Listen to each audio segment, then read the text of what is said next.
नमस्कार, MN news मध्ये आपले सर्वांचे मनापासून स्वागत।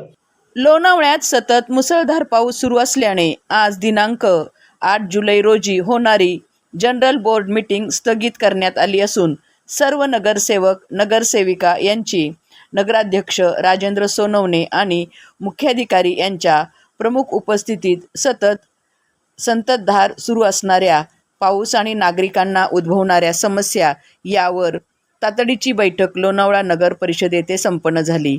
यावेळी सर्वच नगरसेवकांनी आपल्या आपल्या विभागातील समस्या आणि त्यावर काय उपाय करायचे यावर अधिकारी यांना सूचना देण्यात आल्या। यावेळी लोणावळा नगर परिषद रात्रंदिवस करत असलेल्या कार्याचा नगरसेवक दत्ताभाऊ येवले यांनी आभार मानले। पाहूया याबाबतचा वृत्तांत। तर आता जे झाले ते झाले, त्याला आपल्याला सोल्युशन आपण काढायचं।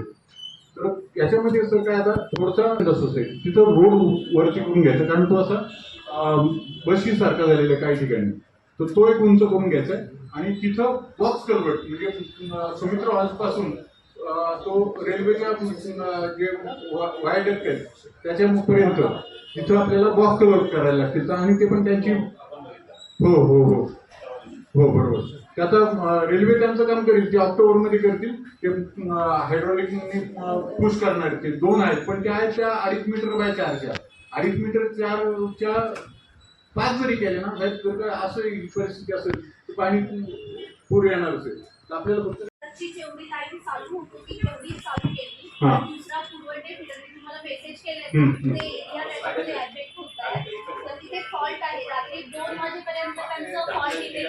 मी ते म्हणत नाही लाईट चालू होईल दुपारपर्यंत, पण तिथं पोल पडलेले आहेत माझ्या घराच्याकडे ना, 3 पोल पडलेले आहेत आता, की तिथं आपण ते पाठारे म्हणून कोणते MSBचे जो आहे की निशिगंध सोसायटी आणि आदित्य सोसायटी त्याच्यातून ते नाल्यातून निघेल असं 100% विषय आहे। तर दुसरा एक विषय असा आहे की हे जे पाणी निशिगंध सोसायटी आणि आदित्य सोसायटी म्हणजे तुमचे त्याला कारण फक्त रेल्वे आहे, कारण की रेल्वेच्या बाजून जे पाणी पास होतं ती खूप छोटी जागा आहे, ते जोपर्यंत रेल्वे ते करत नाही तोपर्यंत त्या भागातला पाण्याचा निचरा होणार नाही। सांभाळली पण त्यांच्या कंप्लेंट काही चुकीचं नाही, तर त्यांच्यापर्यंत कोण पोहोचत नाही म्हटल्यानंतर ते नक्कीच आपल्या अंगावरती येणार। आता परिस्थिती अशी आहे, मी सर्व कर्मचाऱ्यांना विनंती करतो की भांगरवाडी भागात जिकडं लोक पोहोचली नाही तिथं जाऊन त्यांना पाणी वगैरे काय ते विचारा, कारण की अजूनही माने हॉस्पिटलचा बॅगच आहे, कालेकर असतील किंवा त्याच्यानंतर अजूनही सांगतो की टावर चेंबर सुद्धा हो आज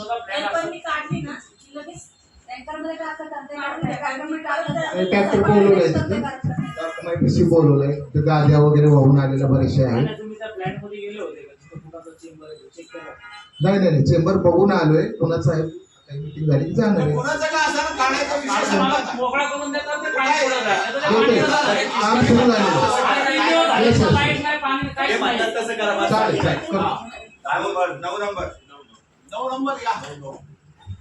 मध्ये गटारे जाम झाल्यामुळे ना पाणी असं घरामध्ये जायला लागले, आता गटारे जाम झाले, चॉकअप झाले आणि काही ठिकाणी झाडे पडलेत आणि विजेचे खांब पडले, त्यामुळे लाईटचा पण प्रॉब्लेम झाला। झाडांवरती खांब पडले त्यामुळं बोलवलेलं आहे, पंपानी बाहेरचं पाणी तिकडं नाल्यापर्यंत ठेवून टाकू, जर तिथं जर वाटलं तर तिथं पंप ठेवू आणि पंपानी तिकडं पाणी आपण टाकून देऊ तिकडं।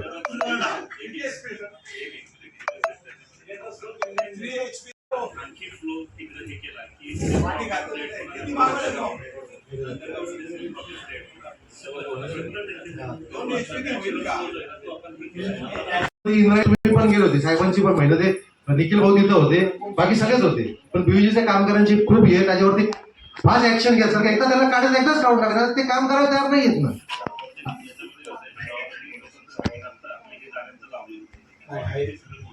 9 नंबर मध्ये बाकी काय मला तरी काय त्रास नाही, फक्त झाडं वगैरे लाईटीचा प्रॉब्लेम आहे, थोडा करतो थोडं करू।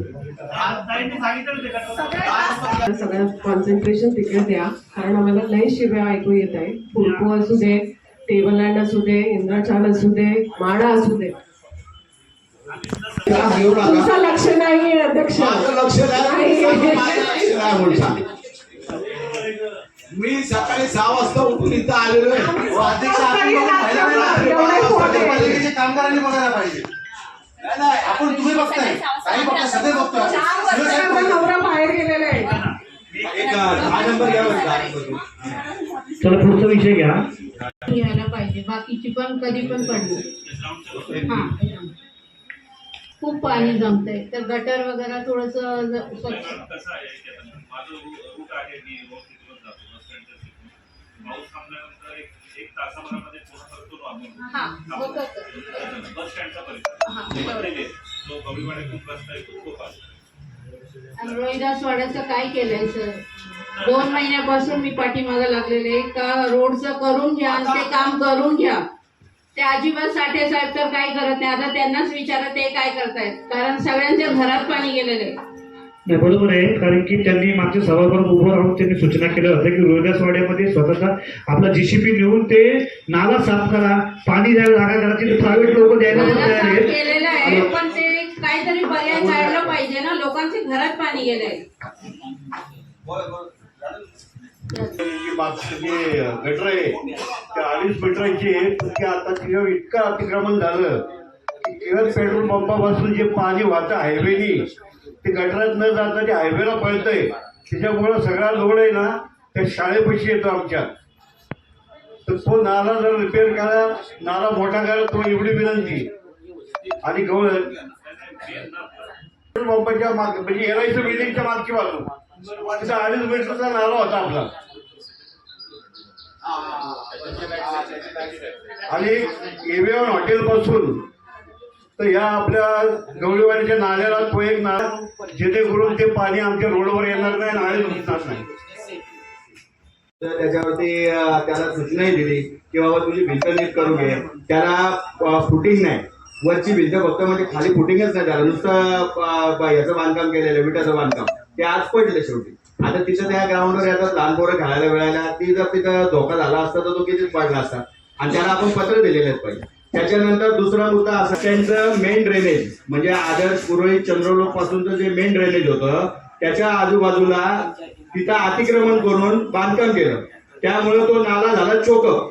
तो नाला चोकअप झाला, त्या नाल्याचा आजूबाजूची सगळी घाण क्रॉस करायची म्हणून कोरोनामध्ये बस स्टँड मधून नाला डायव्हर्ट केला. तो जो खरा नाला होता तो लोणावळा रेस्टॉरंटच्या तिकडून जाऊन तो नाला वाहत जात होता. तो नाला नगरपालिकेने ते काम त्याला 53 नोटीस आहे पण ते नाही तोडलं. त्यांनी काय केलं, तो नाला डायव्हर्ट केला. नाला डायव्हर्ट केला अन्नपूर्णाच्या तिथून. म्हणजे आता इथला जो सगळा फ्लो आहे तो कुठे जातो, अन्नपूर्णाच्या तिथून खाली जातो बस स्टँडच्या मागच्या साईडला. मागच्या साईडच्या ड्रेनेज क्रॉस करून म्हणजे हायवेचं ड्रेनेज क्रॉस करून ते पाणी पडतं कडुसकरांच्या तिथून खालून आणि ते पाणी जातं बिडकरांच्या तिकडून नाल्यातून आंबरवाडीला. आता तुम्ही मला सांगा साहेब, याचा फुगवटा येणार किती? ऍक्च्युली जर वरचा नाला सरळ आला असता, विपेच्या तिथला जो चढाचा भाग आहे तो नाला सरळ आला असता, लोणावळा रेस्टॉरंटच्या मागच्या साईडने वाहत गेला असता तर ही अडचणच येणार नव्हती. तिथं पाणी साचलंय, 2 दिवस झाले लाईट नाहीये, पाणी पण नाहीये. आणि नेतेच्या वाडीमध्ये ना थोडस पाणी झाले घराच्या आजूबाजूला. 12 नंबर घ्या.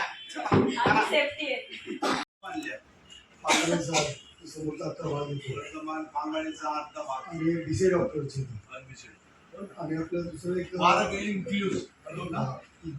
अजून एक मुलीवाडीच्या पलीकडचं एक सोसायटी आहे विलास पाटेकर राहतो तो येते. तो त्याच्या अलीकडे एक सोसायटी पुष्करा सोसायटीमध्ये तर मला वाटतं पावसात चालू झाल्यापासून कंटिन्यू पाणी जातं. बातमी लिहा. आणि हे दुसरे यांच्या इंजिनिअरिंग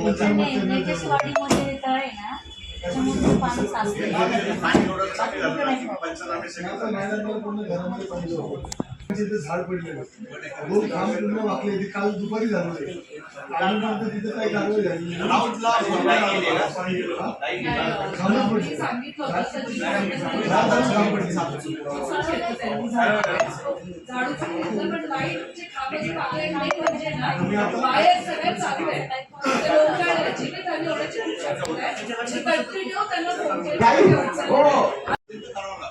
आणि सेवेमध्ये सगळ्यात जास्ती आहे ना आम्हाला फक्त कचऱ्याची गाडी पाठवली. एवढा कचरा पडलेला आहे. धनुभाई सगळं धनुभाऊ त्याचं नियोजन करतात ते. ट्रॅक्टर 50 लोक बोलवले बीव्हीजीची. की एवढे एक धनुभाऊ ट्रॅक्टर एका बरोबर घरात मी बसले. सुद्धा आहे. अशा ठळक घडामोडी पाहण्यासाठी MA न्यूजला लाईक, शेअर आणि सबस्क्राईब करायला विसरू नका. धन्यवाद.